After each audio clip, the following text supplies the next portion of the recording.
Hey, what's up, everybody? It's CrossCurrent. Today I'm giving you a complete beginner's guide to Storybook Brawl. This game is extremely similar to Hearthstone Battlegrounds if you have ever played that, and other people claim that it's very similar to Auto Chess. Now, I will say that this game is currently free on Steam, and it came out a couple weeks ago. The game seems to be very fun, the community seems to be a little bit small, but the game has a lot of potential to grow, and updates have been dropping within the weeks it's been out. Now, to start off, I'm going to talk about the main page. Apprentice is just your ranking. You play regular brawls against other players to increase your ranking, and when you go to practice, you go against AI opponents to not get ranking at all. But believe me, the bots are great to go against at the start because the players are sweaty, and the AI are good enough to where you have to actually learn strategies to beat them. Now, when it comes to the dust is used to buy a hero of your choice. You need 4,000 of it. This is stuff you obtain just from playing games. When you play practice, you can get a maximum of 100 fairy dust. In brawls, I don't know the maximum because I've never gotten first place, but for second, third, and fourth, especially when they last a long time, you can get a couple hundred fairy dust. So playing against opponents is better if you can actually land a decent placement. The gems, that's something they purchase in the store, 100 to buy a hero, but normally it's pretty expensive.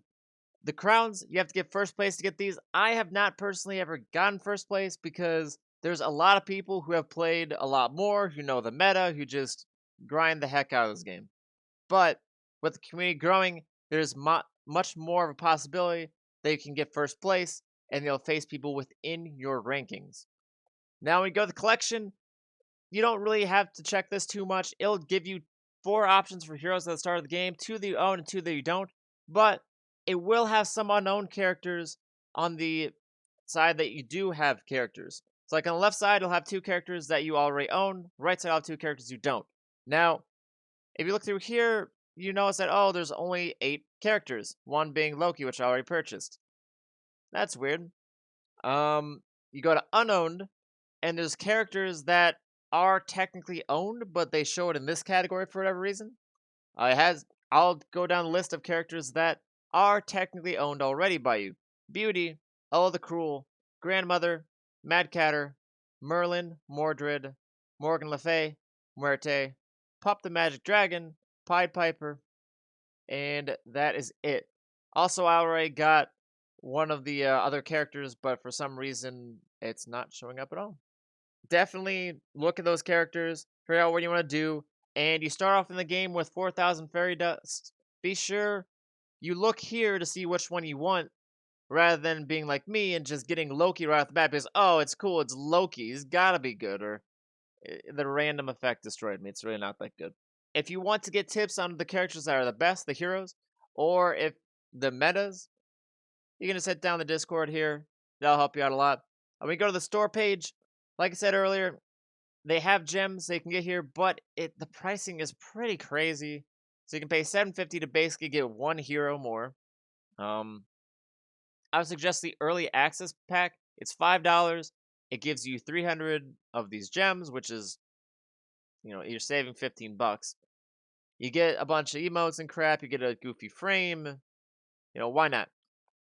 I would not suggest a $120 pack because that seems like an extreme risk, especially for a game with a small community. Sure, you can win a lot, but with the meta, there's like 3 characters that are good, and the rest are dramatically less. I would definitely suggest not going that route until the game has proven itself as something to really stick with. Now, I'm gonna do a quick practice game and give you some tips along the way, just some the units that are good, some that are bad, and just the overall strategy. But I will not be giving you every single detail of the best builds and the best characters and all that because I don't want to destroy the meta. I want people to do their own thing and to find their strategy on their own and make it work. Alright, so at the start, like I said, you've got 2 characters over here that you own, 2 characters that you can purchase. I'm not going to purchase one for right now, but let's see. So, your shop sells an extra animal. Your characters with support give initial +2/+1. Now, with this game, the abilities are good, but really, they help you with early game to just kind of stay afloat. Not as much late game unless you have a character such as Mordred, where when you have all 7 units on the field, one dies and it sends out an 8th unit, which is pretty phenomenal late game, but early game pretty bad. Or Grandmother, where when you reach level 6, all your characters get +3/+3. Now, in this game, there's treasure. That's what happens when you get 3 of one unit, and the treasure will be based off of the level of the character. So if you get 3 level 2s, you get level 2 treasure, 3, 4, 5, 6, so on and so forth. Now, also, you get experience when you play this game. You get 1 experience each turn, and 3 XP is earned to level up. That means that once you level up there, everything in the shop goes 1 level higher. It's a nice take away from Hearthstone where you're just paying gold for everything. Now, there also are spells in the shop. Typically, you can only play 1 spell a turn, unless it says otherwise. This one will cast an extra spell, so it's pretty nifty. I'm going to start with that guy. I'm going to lose the first round probably, but... Oh, never mind. That was an interestingly bad play. Whatever.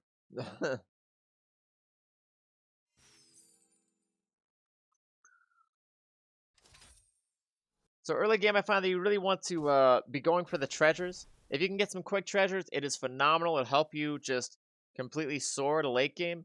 But also, if you can just fill up the field, that's not a bad idea either. Now, there's support range, there's support on the placement, and there's also the front line. The support is typically good for archers because they can attack, and the opponents have to get through every single unit in the front to reach the back row, unless there's some kind of special ability to override that. But also, if you have certain cards, it's sometimes good to put the archer in the front, since ranged units will attack and not receive damage when they hit the opponent. But if an opponent attacks a ranged unit, the ranged unit will hit them back. It's kind of weird. Not sure how I feel about that, but it works so far.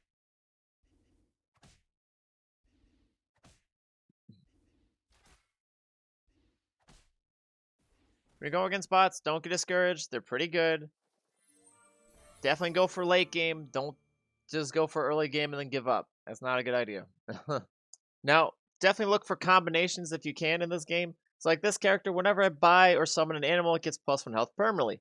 This spell, when my front row is destroyed, I fill it with 1/1 cats, therefore giving it +4 health permanently, and also possibly winning the battle. Those types of combos are going to help you out extremely down the road and give you the wins you really need.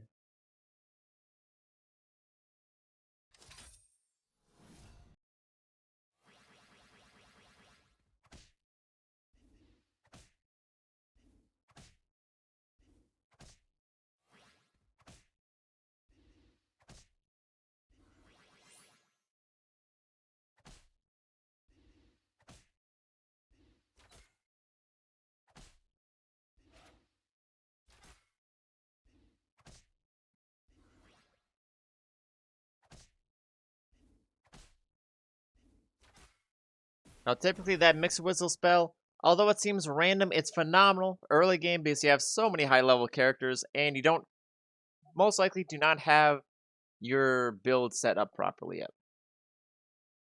Later down the road, it's a bit more of a risk. Okay, so you say I tripled the character, you get 3 options. You can skip it if you want. You can hide to see that you're getting what you actually need. And then you can choose what you actually want. I'm going to go with the animal one. It seems like I have a decent number of animals this game, as well as potentially a meta for it.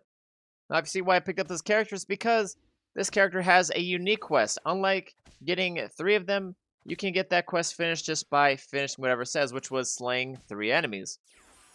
When you slay the 3 enemies, then it has his quest finished, and you get a treasure. Not saying those are always good. That one is a little on the worse side because it's a 3/3. When you do have 3 treasures and you get another one, you will then have to, you don't even have an option to destroy one of your old treasures.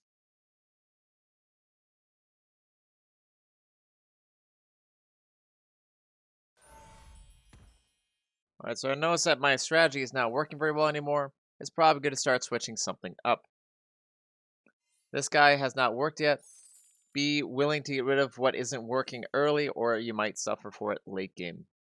Alright, so at this point, I'm noticing that I'm really not getting what I actually need. So, I'm gonna have to get rid of some stuff and start grabbing the higher tier units.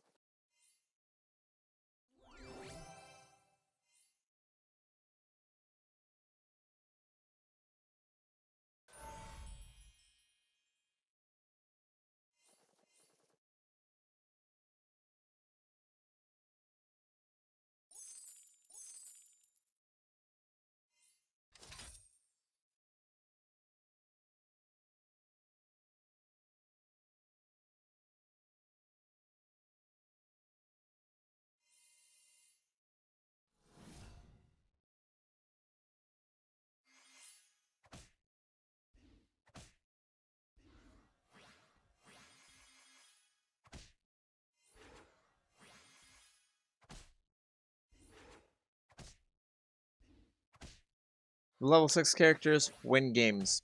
That's why you work on late game the most, because it's just so insane. What I'm pulling off doesn't even make sense. It's crazy. Just gotta place them on the back so they last the longest, unless it's got some strange ability. But not breaking a sweat anymore.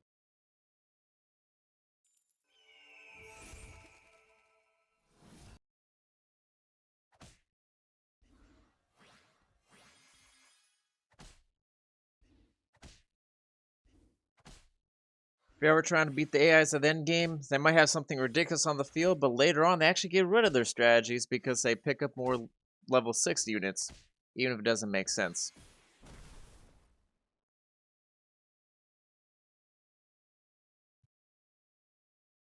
Alright everyone, thank you for watching my video. If you enjoy this content, please smash that subscribe button. Drop a like if you enjoyed it as well. Share with your friends if you think they could use it. Comment below if there's something you'd like to see in another video regarding Storybook Brawl. Otherwise, I'm probably going to hop onto another free game to give you a guide on that. And, as always guys, I'll see you next time.